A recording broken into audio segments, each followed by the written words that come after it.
Hello बच्चों। अगर आपका खंडकाव्य क्या है मुक्तिदूत है तो ये वीडियो आपके लिए इम्पोर्टेंट है क्योंकि इसमें मैं आपको बताने चल रही हूँ आप खंडकाव्य कैसे लिखें कि ताकि आप अच्छे से अच्छे मार्क्स को गेन कर सकें। सबसे पहले आपको पता होना चाहिए कि जो हमारा खंडकाव्य है जो पूछा जाता है हमारे एग्जाम के अंदर वो कितने नंबर में आता है। कुल 3 नंबर में आता है। लेकिन ये 3 नंबर आपको तब मिलेंगे बच्चों जब आप 100% अच्छे तरीके से आप लिखोगे तभी मिलेगा। अब देखिए इस खंड काव्य में आपका चतुर्थ सर्ग पूछा गया है। खंड काव्य में मुक्तिदूत में क्या पूछा जाता है, या तो चौथा वाला पूछा जाता है चौथा, या फिर गांधी जी का चरित्र चित्रण पूछा जाता है। अथवा में दोनों सवाल आते हैं, तो चाहे आप चौथा सर्ग करिए चाहे गांधी जी का चरित्र चित्रण करिए। तो इस वीडियो में मैं आपको चतुर्थ सर्ग बताऊंगी कि आपको बेस्ट टू बेस्ट कैसे लिखना है। और ये ध्यान रखिए कि जो मुक्ति खंड काव्य है बच्चों वो कहाँ कहाँ पूछा जाता है। आगरा, फतेहपुर, बस्ती, बाराबंकी, गाजीपुर, उन्नाव, इस जगह पर ये मुक्तिदूत खंड काव्य पूछा जाता है। तो देखिए सबसे पहले चाहे आप मुक्तिदूत लिख रहे हो चाहे जो लिख रहे हो, अगर आप शुरुआत कर रहे हैं बच्चों तो वहां पे बीच में आपको कुछ ऐसी लाइनें लिखनी है ताकि एग्जामिनर को ये पता चल सके कि ये जो खंडकाव्य है किसके द्वारा लिखा गया है। पहली चीज जो आपको ध्यान रखनी है। और दूसरी चीज आपको ये ध्यान रखनी है कि उस लाइनों में आपको ये मेंशन करना है कि ये जो खंडकाव्य आप लिख रहे हैं ये किस चीज पे बेस्ड है। जैसे मुक्तिदूत खंडकाव्य गांधी जी के चरित्र चित्रण पर है और उन्होंने पूरे जीवन में कितना आंदोलन किया, क्या क्या काम किया, उसके ऊपर ये बेस्ड है। तो ये चीजें आपको 2 लाइनों में लिखना है कि जो मुक्ति आप जो खंडकाव्य लिख रहे हैं वो किस विषय के ऊपर लिखा गया है। ठीक है, तो शुरुआत आप ऐसे करिए। प्रश्नोत्तर संख्या 5 में आपका जो ये जो खंड काव्य है पूछा जाएगा। तो मुक्तिदूत खंड काव्य का मुक्तिदूत खंड काव्य का चतुर्थ सर्ग, आपने ये हेडिंग डाला। अब सबसे पहले कुछ यहाँ पे 3-4 लाइनें लिखिए ताकि ये एग्जामिनर को ये पता चले कि ये जो खंड काव्य है किसने लिखा है और ये किसके ऊपर लिखी गई है। तो सबसे पहले लिखेंगे मुक्तिदूत खंड काव्य डॉक्टर राजेंद्र मिश्र द्वारा रचित है। इस खंड काव्य में गांधी जी के संपूर्ण जीवन की कहानी तथा उनके द्वारा भारत के लिए किए गए संघर्षों को दिखाया गया है। आप ये चीज जरूर लाइन वहां मेंशन करें। अब आपको जो पूछा गया सवाल में वो लिखिए। जैसे यहाँ पर पूछा गया चतुर्थ सर्ग, ठीक है, तो चतुर्थ सर्ग हमने हेडिंग डाला। अब चतुर्थ सर्ग में है क्या, देखिए इस सर्ग में गांधी जी द्वारा चलाए गए अनेक आंदोलनों का वर्णन किया गया है। गांधी जी द्वारा चलाए गए आंदोलनों को कवि ने उनका वास्तविक संघर्ष कहा है। अच्छा बच्चों, अब संघर्ष मतलब क्या होता है याद रखिएगा। जो संघर्ष शब्द मैंने लिखा है यहाँ पे, संघर्ष का मतलब होता है युद्ध, ठीक है। तो इस तरीके से शब्दों का प्रयोग जरूर करें हिंदी के अंदर। तो इस सर्ग में क्या हुआ है, उनका वास्तविक संघर्ष कहा गया है आंदोलनों को। भारतीय राजनीति में उनका यह संघर्ष निर्णायक सिद्ध हुआ। कवि ने इसका संकेत चतुर्थ सर्ग के आरंभ में ही इन पंक्तियों में किया है। अब वो पंक्तियां आपको लिखनी है जिस पंक्ति में किया है। देखिए पंक्ति क्या है, नवयुग का शुभ आरंभ हुआ, गांधी संघर्ष में कूद पड़े, अब राजनीति की देहरी पर सीधे तनकर हो गए खड़े। देहरी का मतलब क्या होता है, जो आपकी घर की देहली होती है जहां से आप एंटर करते हैं घर में, उसे हम देहरी बोलते हैं, ठीक है।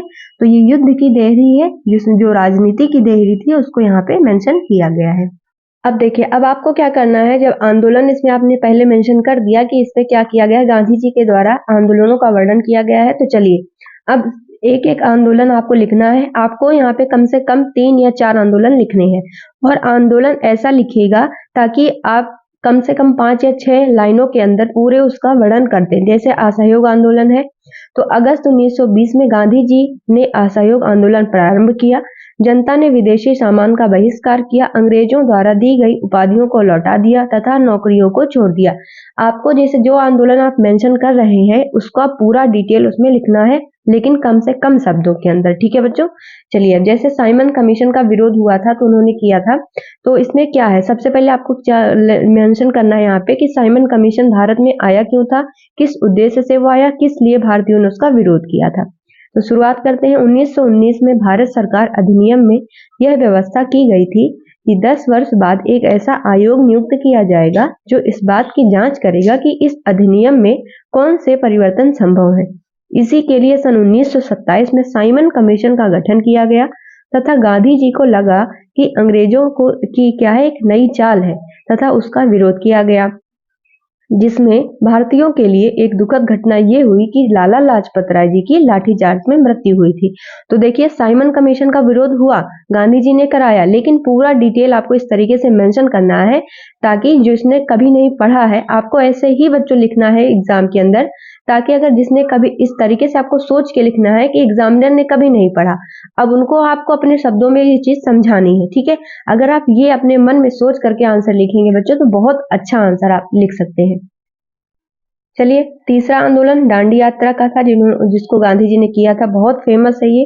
अब देखिए दांडी यात्रा क्यों हुई, आपको ये चीज मेंशन करना चाहिए और कब हुई, ये दो चीज आप इसमें मेंशन करिए। अंग्रेजों ने हर एक वस्तु पर कर लगा दिया था, परंतु उन्होंने भारत की सबसे सस्ती और सर्वाधिक उपयोग की जाने वाली वस्तु नमक पर भी कर लगा दिया तथा कर बढ़ा भी दिया गया। तब गांधी जी को लगा कि उनको एक विरोध करना चाहिए। तब उन्होंने क्या किया, 1930 ईस्वी में 1930 ईस्वी में 24 दिनों का टोटल ये विरोध चला था, जिसमें गांधी जी दांडी मार्च आरंभ किए और नमक कानून को तोड़ा था। नमक बनाया था समुद्र के किनारे और कानून तोड़ा था, ठीक है। तो इस तरीके से आपको पूरा डिटेल लिखना चाहिए। सत्याग्रह आंदोलन क्या था, दांडी यात्रा के बाद गांधी जी को क्या कर लिया बच्चों अंग्रेजों ने गिरफ्तार कर लिया। तब उन्होंने क्या किया, पूरे देश में जो जनता थी, जो गांधी जी के सपोर्ट वाले थे, सबने क्या किया, सत्याग्रह आंदोलन छिड़ गया था पूरे देश में, जिसकी वजह से जब गांधी जी जेल में चले गए थे उसके बाद इस आंदोलन के बाद ही गांधी जी रिहा हो पाए थे। तो इसलिए पूरा आपको डिटेल देखिए मेंशन करना चाहिए कि आपको पूरे इसमें लिखना क्या है।